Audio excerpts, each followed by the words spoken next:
Saat Putin sibuk berperang melawan Barat demi wilayah, Tiongkok diam-diam memasuki area yang dianggap milik Rusia. Tidak seperti korbannya, Xi tak perlu tank atau perang. Dia memakai kesabaran, uang, dan kesepakatan untuk mengubah peta tanpa menembak. Asia Tengah, dulu permata mahkota Moskow, kini dipenuhi jalan, pipa, dan otoritas Tiongkok. Inilah yang paling mengejutkan. Banyak sekutu lama Soviet Rusia mengkhianati Rusia demi mendapatkan tempat di meja Tiongkok.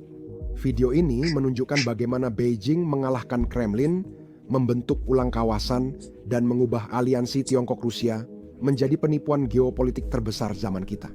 Selama lebih dari 1 abad, peta Eurasia dibuat di Moskwa. Kazakhstan, Uzbekistan, Turkmenistan, Kirgistan, dan Tajikistan dicap sebagai wilayah Soviet, sayap selatan kebanggaan Rusia. Bagi para perencana Soviet lama, wilayah itu adalah halaman belakang mereka, zona penyangga terhadap segala sesuatu yang asing dan tak terduga. Hari ini, peta itu digambar dan ditulis ulang melalui jalur perdagangan, pinjaman, serta derek konstruksi. Kini, Tiongkok yang memegang penanya. Inilah revolusi senyap di jantung Eurasia. Menariknya, Tiongkok tidak mengirim pasukan ke Asia Tengah, melainkan membangun pasar. Saat Rusia fokus pada perang Ukraina, Beijing membangun infrastruktur, mendanai pabrik, dan menjalin kesepakatan yang menghubungkan ekonomi kawasan dengan ekonominya. Kekuatan ekonomi kini jadi mata uang baru kekaisaran, dan Tiongkok memanfaatkannya dengan dermawan. Di paruh pertama tahun ini, investasi dan kontrak konstruksi Tiongkok di bawah inisiatif sabuk dan jalan di Asia Tengah mencapai 25 miliar dolar, naik 257% dari tahun lalu.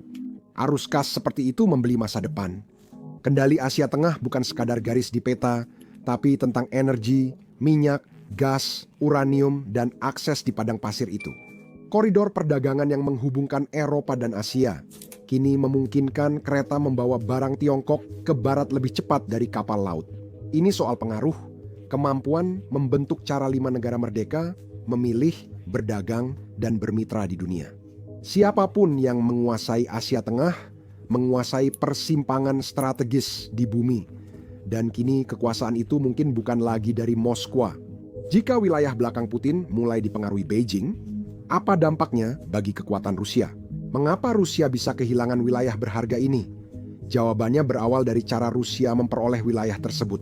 Saat Tsar memulai ekspansi ke timur pada abad ke-18 dan 19, Asia Tengah terdiri dari berbagai khanat, suku, dan jalur perdagangan yang berkembang selama berabad-abad. Sepanjang jalur sutra kuno, Moskwa tidak menaklukkannya karena ideologi, tetapi untuk menguasai wilayah, perdagangan, dan prestis.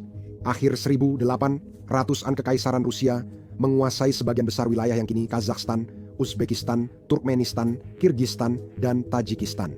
Wilayah itu berganti nama, diatur ulang, lalu dimasukkan ke struktur kekaisaran.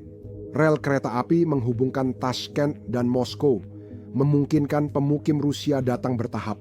Para pemimpin lokal diganti administrator yang ditunjuk Moskow dan melapor ke Saint Petersburg.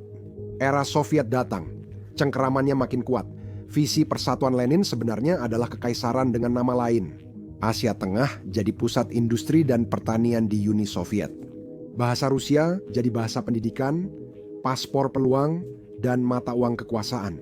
Perencana Soviet membangun jalur kereta api, bendungan hidroelektrik, dan instalasi militer di wilayah itu. Mereka mengubahnya menjadi jalur logistik vital yang menghubungkan Rusia Eropa ke perbatasan Tiongkok, Afghanistan, dan Iran. Di Almaty dan Tashkent, tentara Soviet berparade untuk menunjukkan siapa yang berkuasa. Pada 1980-an Moskow tak terpikir akan kehilangan kendali di sana. Asia Tengah bukan hanya sebuah wilayah, itu adalah identitas. Bagian yang tak terpisahkan dari apa yang dilihat orang Rusia sebagai takdir geopolitik mereka. Runtuhnya Uni Soviet tahun 1991 langsung menghancurkan ilusi itu. 5 negara baru muncul, masing-masing berusaha mendefinisikan diri sambil tetap terikat pada pusat kekaisaran lama. Bagi Rusia, keruntuhan Uni Soviet memalukan tapi belum fatal. Jaringan lama tetap ada dan pasukan Rusia masih menjaga perbatasan. Bahasa Rusia masih menjadi lingua franca. Dan jutaan pekerja Asia Tengah terus bermigrasi ke Rusia untuk bekerja di pabrik, pertanian, dan konstruksi. Pada 1990-an hingga awal 2000-an Moskwa tetap berpengaruh lewat kebutuhan bersama. Negara baru merdeka butuh pasar, senjata, dan pekerjaan. Rusia menawarkan semuanya. Rusia menjamin perlindungan militer lewat Organisasi Perjanjian Keamanan Kolektif dan menjaga perdagangan melalui Uni Ekonomi Eurasia. Bagi banyak pemimpin di kawasan, Moskwa dianggap stabil, bukan selalu makmur tapi predictable. Itu pilihan utama. Namun, tatanan lama itu mulai retak jauh sebelum dunia menyadarinya. Bukan karena Putin kehilangan minat, tapi karena muncul kekuatan baru dengan modal lebih besar dan pendekatan berbeda. Tiongkok tidak mengirim tentara, tapi insinyur. Tiongkok tidak menuntut kesetiaan, melainkan menawarkan pinjaman. Rusia hadirkan nostalgia, Tiongkok bawa cetak biru dan uang. Perubahan mulai terjadi perlahan di awal 2000-an saat ekonomi Tiongkok tumbuh pesat dan Beijing mencari energi serta pengaruh ke barat. Inisiatif Sabuk dan Jalan yang diumumkan 2013 adalah langkah jitu. Lewat inisiatif ini, Tiongkok menginvestasikan miliaran dolar untuk membangun infrastruktur yang menghubungkan Tiongkok Barat ke Eropa. Semua ini akan melewati Asia Tengah. Ini bukan bantuan, melainkan investasi dengan syarat utang jangka panjang, kontrol infrastruktur, dan ketergantungan pasar. Moskow tidak menganggapnya ancaman karena Beijing secara teknis adalah mitra.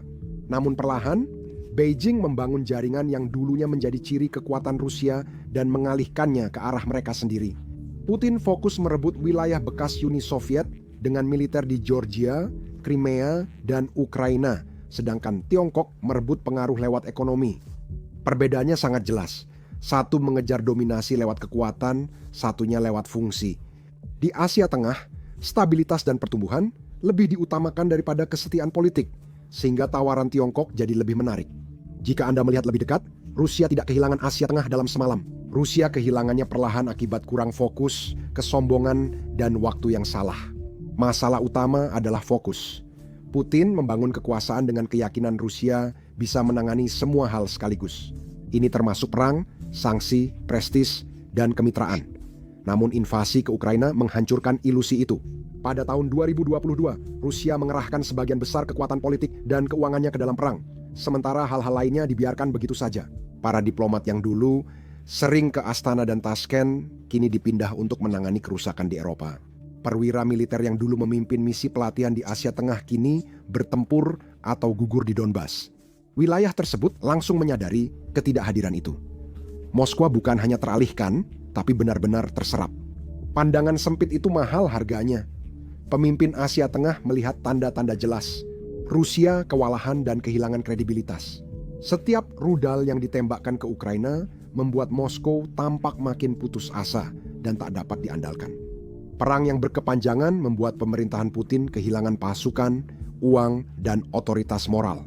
Bagaimana mereka menjanjikan stabilitas luar negeri jika dalam negeri saja gagal, lalu ekonomi hancur? Sanksi-sanksi telah menghantam Rusia seperti kecelakaan kereta api yang bergerak lambat.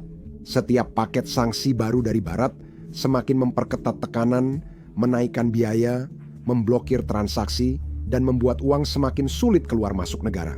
Ekspor minyak, dulu andalan ekonomi Rusia, kini turun tajam. Tahun ini, ekspor turun lebih dari 20% dan banyak pengiriman didiskon besar demi menjaga arus kas. Sistem pembayaran sedang tertekan, cadangan devisa menyusut, dan rubel terus goyah. Arteri keuangan Rusia memang belum terputus, tapi sudah tersumbat dan kerusakannya semakin meluas. Asia Tengah sangat terdampak karena ekonominya masih terikat dengan Rusia lewat perdagangan, investasi, dan kiriman uang. Jutaan pekerja migran Kirgistan, Tajikistan, dan Uzbekistan mengandalkan pekerjaan di Rusia untuk mengirim uang ke rumah. Di Tajikistan, remitansi mencakup hampir sepertiga produk domestik bruto. Ketika Rusia melambat, pembayaran itu menyusut, proyek-proyek terhenti, gaji tidak dibayarkan, dan para investor Rusia diam-diam mundur dari kesepakatan yang dulu mereka janjikan untuk didanai. Perlambatan regional paling berdampak terjadi di daerah yang sudah sulit tumbuh. Angka perdagangan menunjukkan fakta yang tak ingin didengar Moskwa. Ekspor Tiongkok ke Rusia turun tajam tahun ini, turun 2 digit karena perusahaan-perusahaan menarik diri untuk menghindari sanksi sekunder. Impor dari Rusia turun, membuat kilang dan produsen kecil berebut pembeli. Perusahaan-perusahaan Tiongkok tidak sedang membuat pernyataan politik. Mereka sedang melindungi keuntungan mereka. Mempertaruhkan akses ke pasar barat hanya demi mempertahankan kontak dengan Rusia benar-benar tidak sepadan. Hal itu membuat Rusia terisolasi dengan lebih sedikit mitra dan pilihan, serta menguras kredibilitas militernya. Pada era Soviet, kekuatan Moskow di Asia Tengah didasarkan pada jaminan keamanan dan janji diam-diam bahwa pasukan Rusia akan turun tangan jika terjadi masalah. Namun tahun ini, ilusi itu telah retak. Tentara yang sama yang sedang berjuang merebut kota-kota Ukraina kini tidak lagi terlihat seperti kekuatan besar di kawasan. Saat ada protes di Kazakhstan atau ketegangan perbatasan antara Kirgistan dan Tajikistan meningkat, Moskow hanya memberi pernyataan tanpa tindakan. Organisasi Perjanjian Keamanan Kolektif yang dulu disebut mini NATO untuk sekutu pasca Soviet, kini tampak kosong. Kami melihat kelemahan ini terjadi secara langsung. Pada awal tahun 2022, Kazakhstan benar-benar sedang kacau secara harfiah. Harga bahan bakar naik, protes merebak, dan dalam beberapa hari, gedung pemerintah di Almaty terbakar. Presiden Tokayev sangat khawatir. Pasukan keamanannya kewalahan dan kerusuhan menyebar dengan cepat. Jadi, dia mengambil keputusan panggil Collective Security Treaty Organization. Itu adalah klub keamanan pasca Soviet milik Rusia. Ini pertama kali mereka diundang turun tangan seperti ini. Rusia langsung bertindak. Sekitar 2.500 pasukan diterbangkan dari Rusia, Belarus, Armenia, Tajikistan, dan Kirgistan. Tugas mereka bukan bertempur, tapi menjaga lokasi penting, meredakan kekacauan, dan mengirim pesan. Mereka menjaga bandara, kantor pemerintah, dan infrastruktur utama. Tak ada tembakan atau pertempuran, hanya kehadiran. Dalam seminggu, mereka pergi setelah mengklaim telah menghentikan ancaman teroris yang tak pernah muncul. Tokayev tetap berkuasa, Putin bisa klaim aliansi masih berfungsi. Namun, kemenangan yang tampak bagi Moskow justru berubah. Tokayev tidak memanfaatkan momen itu untuk memperkuat hubungan dengan Rusia. Dia menggunakannya untuk membersihkan pemerintahan. Dia menyingkirkan loyalis yang terikat dengan mantan Presiden Nazarbayev dan membentuk struktur kekuasaan di sekeliling dirinya sendiri. Rusia memberinya ruang bernapas, tapi dia tidak membayarnya dengan kesetiaan. Tidak ada kesepakatan, tidak ada penyelarasan yang lebih dalam. Hanya anggukan diam-diam dan perubahan arah. Perubahan arah ini menuju Tiongkok. Tak lama setelah pasukan pergi, Kazakhstan mulai menandatangani kesepakatan Belt and Road baru, miliaran dolar untuk peningkatan rel kereta, energi, teknologi, dan logistik. Perusahaan Tiongkok bergerak cepat, menawarkan dana dengan syarat dan proses lebih mudah. Rusia menganggap intervensi itu sebagai bantuan. Kazakhstan melihatnya sebagai awal baru. Pesannya jelas, terima kasih atas bantuannya. Kami akan membiayai masa depan dengan dana dari Tiongkok. Ini titik balik. Collective Security Treaty Organization dapat mengirim pasukan, namun gagal membangun kepercayaan. Dan Tiongkok, tanpa melepaskan satu tembakan pun, sudah membangun pengaruh di tempat yang Rusia kira sudah dikuasainya. Saat krisis, jaring pengaman lama melemah, dan Beijing diam-diam menyiapkan jaring pengaman baru. Beijing telah berhati-hati agar tidak melakukan kesalahan yang sama. Di wilayah Gono-Barakshan, Tajikistan, pasukan perbatasan Tiongkok sekarang menjalankan patroli gabungan kecil di dekat Afghanistan, secara resmi untuk penanggulangan terorisme dan pengendalian narkoba. Pengaturan ini bukan untuk langsung menggantikan Rusia, tapi untuk mengumpulkan pengalaman dan membangun kepercayaan secara bertahap. Dalam organisasi kerjasama Shanghai, perwira Tiongkok kini berlatih dengan perwira Asia Tengah dalam berbagi intelijen dan operasi anti-teror. Ini bersifat halus, terbatas, dan bisa disangkal. Namun, ini menandai awal dari permainan panjang untuk mengisi kekosongan keamanan. Moskow sudah tak mampu mengelola, sementara nada diplomatik Rusia makin paternalistik. Pejabat di Moskow masih berbicara tentang Asia Tengah. Seolah-olah itu adalah sekelompok adik yang membutuhkan bimbingan, tapi adik-adik itu mereka sudah tumbuh dewasa. Kazakhstan telah lama berdagang dengan Tiongkok dan Eropa, mereka tidak akan mengambil risiko itu. Meski slogan Persatuan Eurasia kosong, Uzbekistan terbuka pada investor baru, termasuk dari Amerika Serikat. Turkmenistan telah mengikat sebagian besar ekspor gasnya ke pembeli dari Tiongkok. Buku pedoman lama Moskwa tentang nostalgia, intimidasi, dan sejarah bersama tidak lagi berhasil. Sekarang, saat Rusia berjuang untuk mempertahankan pengaruhnya yang memudar, Tiongkok bergerak masuk secara diam-diam, namun dengan sengaja. Mereka tidak mengerahkan pasukan melintasi perbatasan atau membuat tuntutan keras akan kesetiaan. Mereka melakukan sesuatu yang jauh lebih cerdas. Mereka membangun rel kereta api, pabrik, pembangkit listrik, dan pinjaman telah menjadi alat persuasi.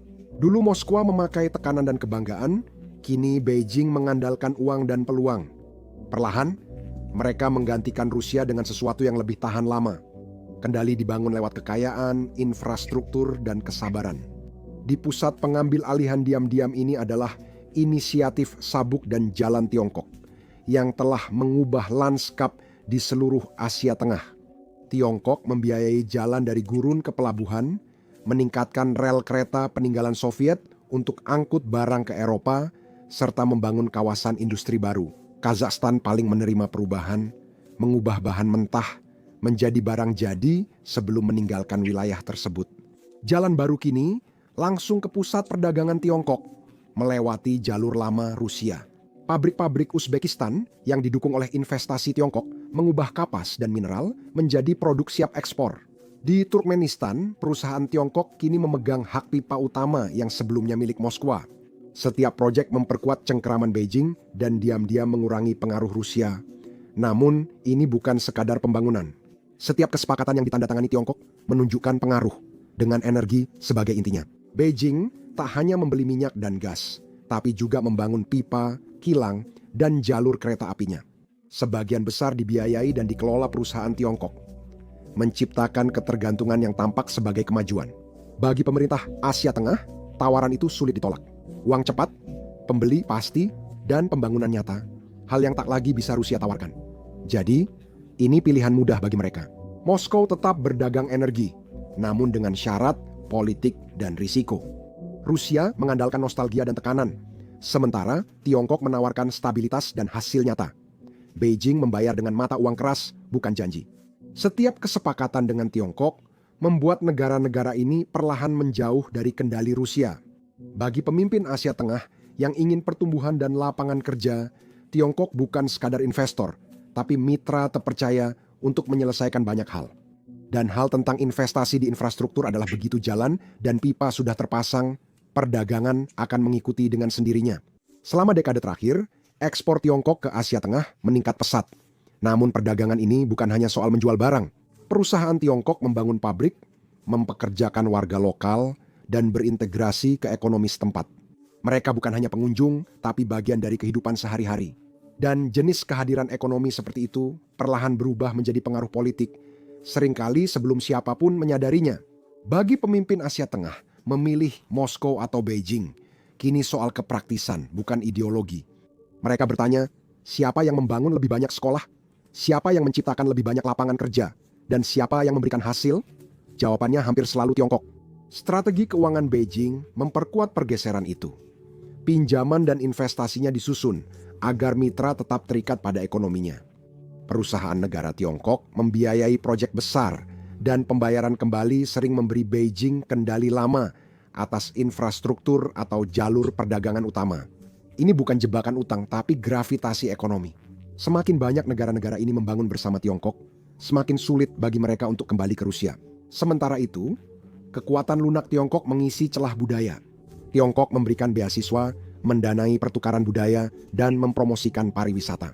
Proyek arkeologi dan pameran museum menghormati sejarah lokal.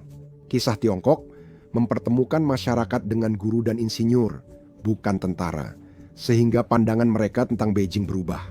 Ini mencegah Tiongkok terlihat sebagai ancaman dan membuatnya tampak lebih seperti mitra. Diplomasi melengkapi gambaran ini. Di sini, Tiongkok menjadi tuan rumah konferensi tingkat tinggi, memimpin forum multilateral, dan memainkan peran kunci dalam kelompok regional seperti Organisasi Kerjasama Shanghai. Ini bukan hanya isyarat simbolis, hal ini membuat kepemimpinan Tiongkok terasa alami dan permanen. Rusia masih mengandalkan hubungan militer lama dan sejarah Soviet, sedangkan Tiongkok fokus pada kemajuan, investasi, dan stabilitas. Yang memperburuk keadaan, perbedaan kedua kekuatan kini sangat jelas. Rusia bereaksi dengan terjebak dalam perang, sanksi, dan kelelahan, sementara Tiongkok bertindak. Tiongkok tenang, sabar, dan finansialnya kuat. Moskow memberi kenangan, Beijing memberi hasil. Bagi pemimpin Asia Tengah, kini fokusnya bukan memilih pihak, tapi memilih yang efektif. Kazakhstan, negara terkaya dan produsen energi terbesar di kawasan ini, jelas menunjukkan aksi penyeimbangan tersebut. Astana mempertahankan hubungan dekat dengan Moskow lewat Organisasi Perjanjian Keamanan Kolektif dan Uni Ekonomi Eurasia. Pipa, jalan, dan rel kereta kini lebih banyak mengarah ke timur dan barat, bukan hanya ke utara. Koridor kereta api Tiongkok-Kazakhstan berkembang pesat, memudahkan ekspor Kazakhstan ke Eropa tanpa melewati Rusia. Kesepakatan gas baru tahun ini akan menaikkan pasokan ke Tiongkok hingga sepertiga. Namun, Kazakhstan masih menjual minyak ke Rusia, melakukan latihan militer bersama, dan berbagi intelijen. Ini langkah hati-hati. Manfaatkan infrastruktur dan modal Tiongkok. Sambil menjaga hubungan dekat dengan Rusia untuk menghindari konflik, Uzbekistan kini lebih tegas. Tashkent selama 10 tahun terakhir membuka investasi Tiongkok, khususnya di industri dan pengolahan sumber daya. Jalur kereta api baru sepenuhnya melewati pelabuhan Rusia, tapi tetap memperhatikan Moskow. Dengan hubungan seimbang dengan Rusia, Uzbekistan meraih konsesi dari kedua pihak. Investasi Tiongkok menghadirkan pabrik, jalan, dan pengetahuan teknis. Hubungan dengan Rusia memberi legitimasi politik dan kadang jaminan keamanan. Para pemimpin Uzbekistan sadar banyak mitra membuat daya tawar mereka lebih kuat, sesuatu yang tidak mereka miliki di tahun 1990-an. Uzbekistan bukan satu-satunya yang menulis ulang aturan. Kazakhstan juga telah membuat langkah-langkah diam-diam. Dan salah satu yang paling jelas adalah pemisahannya dari bayang-bayang bahasa Rusia. Selama puluhan tahun, bahasa Kazakh hanya memakai aksara Sirilik, warisan Soviet yang menjaga keterikatan budaya pada Moskow. Segala hal, dari buku sekolah sampai rambu jalan, memuat jejak warisan itu. Pada 2017, Presiden Nursultan Nazarbayev menyetujui perubahan ke alfabet Latin. Awalnya batas waktu tahun ini, lalu diundur ke 2031 agar transisi lebih mudah. Pesannya tetap jelas, kami selesai menggunakan huruf Rusia. Dan mereka benar-benar melakukannya. Buku pelajaran sekarang dicetak dalam huruf Latin. Dokumen pemerintah dulu memakai 2 aksara, namun Sirilik kini mulai hilang. Keyboard sedang diperbarui, dan generasi muda belajar alfabet baru sejak hari pertama. Ini bukan sekadar font modern atau teknologi, tapi tentang identitas. Aksara Latin menghubungkan Kazakhstan lebih alami dengan negara Turki, seperti Turki, dan membuka akses ke platform global. Lebih penting, ini menunjukkan pemutusan dari budaya Rusia. Putin mencoba membingkainya sebagai modernisasi, tetapi di dalam Kazakhstan rasanya seperti sesuatu yang benar-benar berbeda. Derusifikasi adalah langkah tegas menjauh dari pengaruh Moskow, dan ini tidak terjadi sendiri. Kelas Mandarin berkembang dan sekolah didukung, Tiongkok bermunculan. Kazakhstan tak hanya ganti alfabet, tapi juga arah. Perekat lama Soviet yang menyatukan kawasan ini mulai kehilangan cengkeramannya, dan kekuatan lunak Rusia pun ikut terlepas bersamanya. Turkmenistan, negara di kawasan ini yang bergantung pada cadangan gas alamnya, kini lebih condong ke Beijing. Pipa baru kini membawa sebagian besar ekspor gas Turkmenistan, dan Beijing berinvestasi pada infrastruktur utama agar pengiriman lancar. Bagi Ashgabat, ini bukan pengkhianatan, tapi ekonomi yang praktis. Rusia masih membeli gas, tapi tak mampu menyaingi skala dan keandalan perjanjian Tiongkok. Pemimpin Turkmenistan menyadari manfaatnya. Pendapatan terjamin, investasi infrastruktur, dan syarat lebih sedikit daripada tawaran Moskow.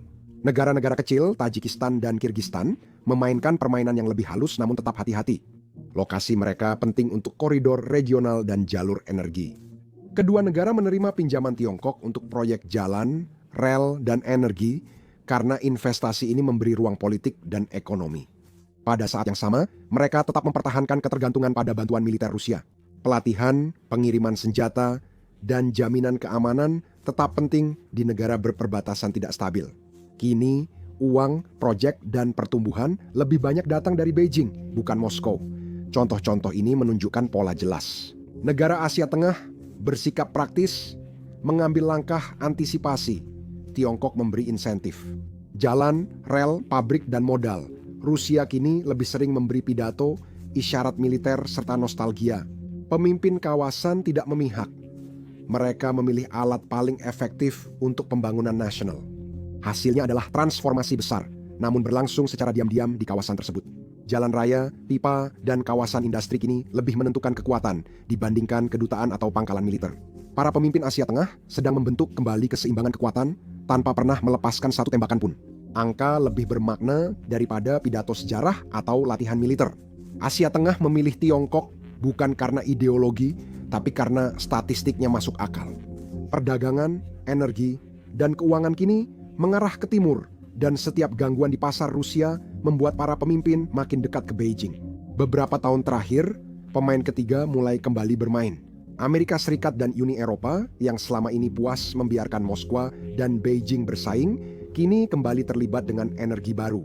Format C5+1 Washington yang mempertemukan 5 pemimpin Asia Tengah, kini beralih dari diplomasi sopan ke koordinasi nyata di perdagangan dan energi.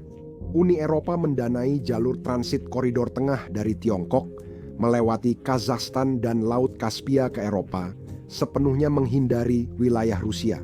Bagi Asia Tengah, minat Barat yang meningkat bukan soal ideologi, melainkan pilihan. Semakin banyak mitra, makin kecil satu pihak bisa menentukan syarat. Namun jalur sutra baru tidak hanya dibangun dari baja dan aspal, tetapi juga digital. Perusahaan teknologi Tiongkok seperti Huawei dan ZTE membangun jaringan 5G pusat data cloud dan sistem pengawasan di Asia Tengah dengan label kota pintar. Kabelnya mungkin terkubur, namun pengaruhnya sangat besar. Siapapun yang membangun tulang punggung digital biasanya menentukan aturan, alur data, pemantauan pemerintah, dan modernisasi ekonomi. Rusia dulu pernah memiliki peran di bidang ini, tetapi sanksi dan hilangnya sumber daya manusia telah membuatnya tertinggal jauh di belakang. Beijing turun tangan mengisi kekosongan, mengubah konektivitas digital menjadi kendali diam-diam lain. Faktor lain pembentuk hubungan ini adalah tekanan lingkungan yang meningkat di kawasan itu. Asia Tengah memanas lebih cepat dari rata-rata global, gletser mundur, dan irigasi peninggalan Soviet mulai rusak. Kelangkaan air kini menjadi isu politik dan ekologi. Tiongkok melihat peluang tersebut. Melalui cabang energi hijau sabuk dan jalan, Tiongkok mendanai ladang surya di Uzbekistan, proyek angin di Kazakhstan, dan sistem irigasi modern di sepanjang sungai Siodaria. Bagi pemerintah daerah, ini bukan sekadar energi bersih, tapi soal bertahan hidup. Moskow kurang menawarkan di bidang ini, sedangkan Beijing tampil sebagai mitra yang dapat menjaga lampu tetap menyala dan air tetap mengalir. Pendekatan multifaktor membuat anggapan Asia Tengah berpihak pada Tiongkok sering dilebih-lebihkan. Pemerintah-pemerintah ini tetap di Moskow bukan karena setia pada Beijing, tapi karena mereka negara berdaulat. Mereka mengambil keuntungan sebanyak-banyaknya dari kedua kekuatan besar tersebut dan memastikan tidak ada satu pihak pun yang mendominasi pilihan mereka. Mereka menganggap Moskow dan Beijing seperti lawan catur, menjalankan agenda sendiri sambil membiarkan keduanya bersaing pengaruh. Bukankah Moskow dan Beijing bersahabat? Rusia dan Tiongkok memang terlihat seperti sekutu. Mereka mengadakan pertemuan, menandatangani pernyataan, dan menyuarakan penolakan terhadap Barat. Di atas kertas, ini tampak seperti kemitraan yang didasarkan pada kepentingan bersama, tapi kenyataannya di lapangan sangat berbeda. Aliansi ini lebih merupakan ilusi daripada kenyataan. Aliansi ini transaksional, rapuh, dan lebih menguntungkan Tiongkok daripada Rusia, terbukti baru-baru ini di panggung global. Penarikan mendadak Beijing dari impor minyak Rusia mengguncang pasar energi global dan juga lingkaran dalam Kremlin. Akhir Oktober, Washington menjatuhkan sanksi besar pada Rosneft dan Lukoil, produsen minyak utama Rusia. Pembatasan ini sangat ketat, memutus pengiriman, asuransi, dan keuangan minyak mentah Rusia demi menekan pendanaan perang di Ukraina. Moskow mengharapkan sekutunya di Beijing untuk melawan, bahkan mungkin membantu menjaga aliran minyak tetap berjalan. Namun, Tiongkok justru mundur. Dalam beberapa hari, perusahaan milik negara Beijing seperti Petrokina, Sinopec, China National Offshore Oil Corporation, dan Xinhua Oil membekukan impor minyak mentah Rusia lewat laut.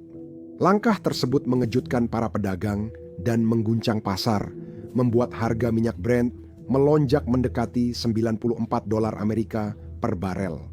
Moskow cepat cari cara menjaga muka, menyalahkan penyesuaian teknis, namun pesannya sudah jelas. Beijing utamakan ekonomi dibanding loyalitas, jadi pukulan bagi Rusia. Rosneft dan Lukoil bersama-sama memompa hampir setengah dari 4 juta barel per hari ekspor Rusia. Setelah Eropa menutup akses, Tiongkok menjadi penyelamat dengan membeli jutaan barel lewat diskon, menjaga kas perang Moskwa. Sekarang, penyelamat itu mulai goyah. Situasinya tidak bisa lebih buruk lagi. Ini menegaskan bahwa Tiongkok tak pernah menganggap Rusia sebagai mitra setara, hanya sebagai pion. Ketidakseimbangan tampak jelas saat kedua negara dibandingkan. Tiongkok memiliki ekonomi terbesar kedua, modal sabar, dan strategi jangka panjang selama dekade. Rusia justru mengandalkan militer, sandiwara politik, dan kesepakatan jangka pendek. Moskow ingin pengaruh, dihormati, dan loyalitas dari negara tetangga. Beijing ingin stabilitas, akses sumber daya, dan jalur perdagangan yang stabil. Tiongkok berkembang dengan prediktabilitas, sedangkan Rusia berkembang dengan volatilitas. Kekuatan ekonomi adalah keunggulan nyata Tiongkok. Setiap jalan, jalur kereta, pipa, dan pabrik yang dibiayai Tiongkok menciptakan ketergantungan.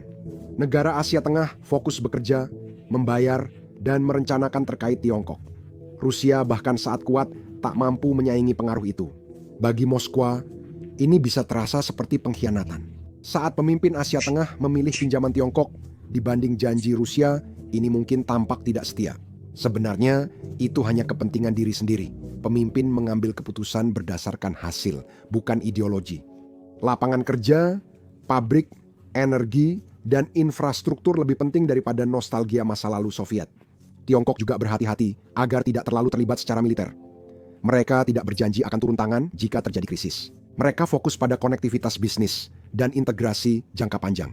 Rusia mengharapkan loyalitas negara-negara pasca Soviet karena sejarah bersama dianggap sebagai kewajiban.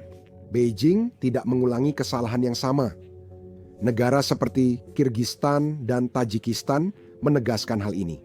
Pilihan jelas antara kesepakatan keamanan Rusia atau kredit Tiongkok untuk proyek jalan dan energi. Pemimpin menilai opsi yang mendukung pekerjaan, sekolah, dan infrastruktur. Tiongkok sering menang karena memberi manfaat langsung dan terukur. Setiap proyek Tiongkok yang selesai makin memperbesar ketidakseimbangan. Jalan menghubungkan kota, pabrik, ciptakan lapangan kerja, pipa mengamankan energi dan pinjaman, menegakkan kepatuhan. Rusia bisa menawarkan pidato, parade, dan nostalgia, Tiongkok menawarkan hasil. Para pemimpin Asia Tengah tidak naif. Mereka melihat Beijing menang tanpa menembak. Bagi Moskwa, inilah kenyataan pahitnya.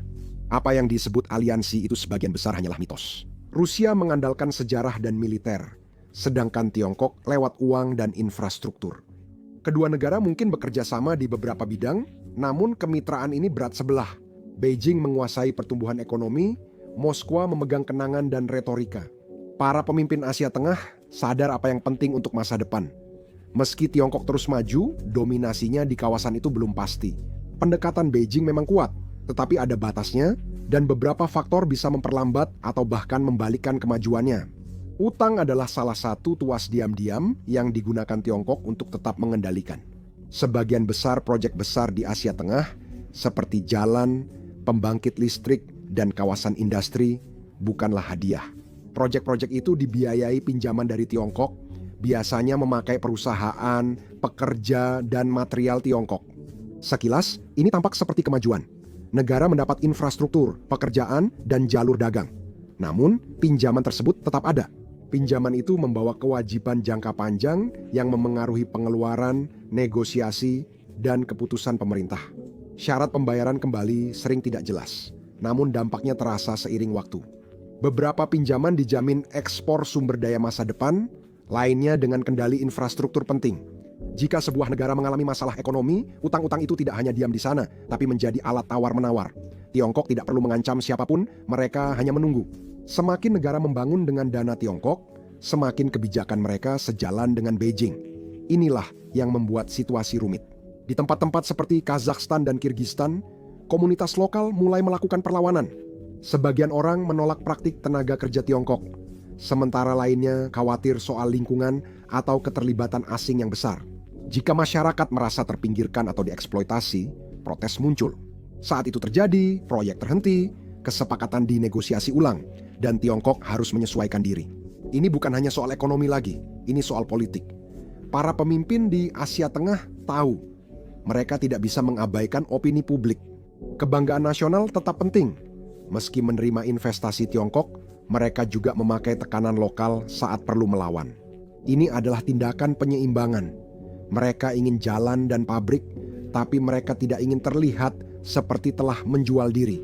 Tiongkok, meski kuat secara finansial, memilih ketenangan. Mereka sering mengalah, diam-diam mengubah syarat atau memperlambat jadwal demi kelancaran. Ini bukanlah pembangunan kekaisaran gaya lama, ini sesuatu yang lebih halus. Utang tidak digunakan untuk menghukum, tapi untuk mengikat. Semakin banyak negara-negara ini meminjam, semakin mereka tertarik ke dalam lingkaran Tiongkok. Dan begitu mereka masuk, tidak mudah untuk kembali. Setiap pinjaman membuat kita semakin masuk ke sistem yang dikendalikan Beijing, sementara yang lain hanya mengikuti. Namun, ketergantungan berlebihan memiliki risiko. Di Kazakhstan dan Kirgistan, protes anti-Tiongkok terjadi karena kekhawatiran penjualan tanah, pinjaman tidak transparan, dan tenaga kerja impor. Beberapa proyek terhenti akibat tekanan publik, memaksa Beijing diam-diam menegosiasikannya ulang. Di Tiongkok, bank kini lebih hati-hati dan memperketat pinjaman Belt and Road setelah beberapa gagal bayar mahal di luar negeri. Bagi Asia Tengah, artinya pendanaan dan momentum pembangunan di masa depan bisa melambat. Kesabaran Beijing panjang tapi tidak tanpa batas. Jika penolakan lokal meningkat atau pembayaran utang tersendat, bahkan kepercayaan Tiongkok terhadap kawasan ini bisa goyah. Tindakan berlebihan adalah salah satu dari sedikit bidang di mana Tiongkok masih harus berhati-hati. Meski memiliki uang dan infrastruktur, Tiongkok belum mampu menyaingi keunggulan Rusia dalam hal keamanan. Moskow masih jadi pemasok senjata utama di kawasan ini. Moskow melatih, menjual perlengkapan militer, dan mempertahankan fakta pertahanan yang masih diandalkan negara-negara kecil. Tajikistan, Kirgistan, dan Kazakhstan masih bekerja sama dengan Rusia dalam latihan militer dan berbagi intelijen. Bagi mereka, Rusia masih menjadi mitra utama dalam hal pertahanan perbatasan, penanggulangan terorisme, dan stabilitas regional. Tiongkok membangun jalan dan pipa, namun belum membangun kepercayaan di bidang keamanan. Dan jika Beijing mencoba bergerak terlalu cepat ke dalam ranah itu, mereka berisiko memicu perlawanan. Pemerintah menerima investasi Tiongkok, namun belum siap mengganti tank Rusia dengan tank Tiongkok dalam waktu dekat. Itu karena Asia Tengah bukan hanya permainan dua pihak. Wilayah ini dipenuhi dengan kepentingan luar. Turki sedang mendorong hubungan budaya dan bahasa. Uni Eropa dan Amerika Serikat menawarkan bantuan pembangunan dan dukungan diplomatik. India memperluas kemitraan perdagangan dan teknologi, Iran mencari kesepakatan energi dan pengaruh regional. Pemimpin Asia Tengah sadar akan hal ini dan memanfaatkannya. Mereka tidak ingin jadi satelit siapapun, sehingga bertindak hati-hati. Mengambil uang dari Tiongkok, keamanan dari Rusia, perlindungan politik dari Barat.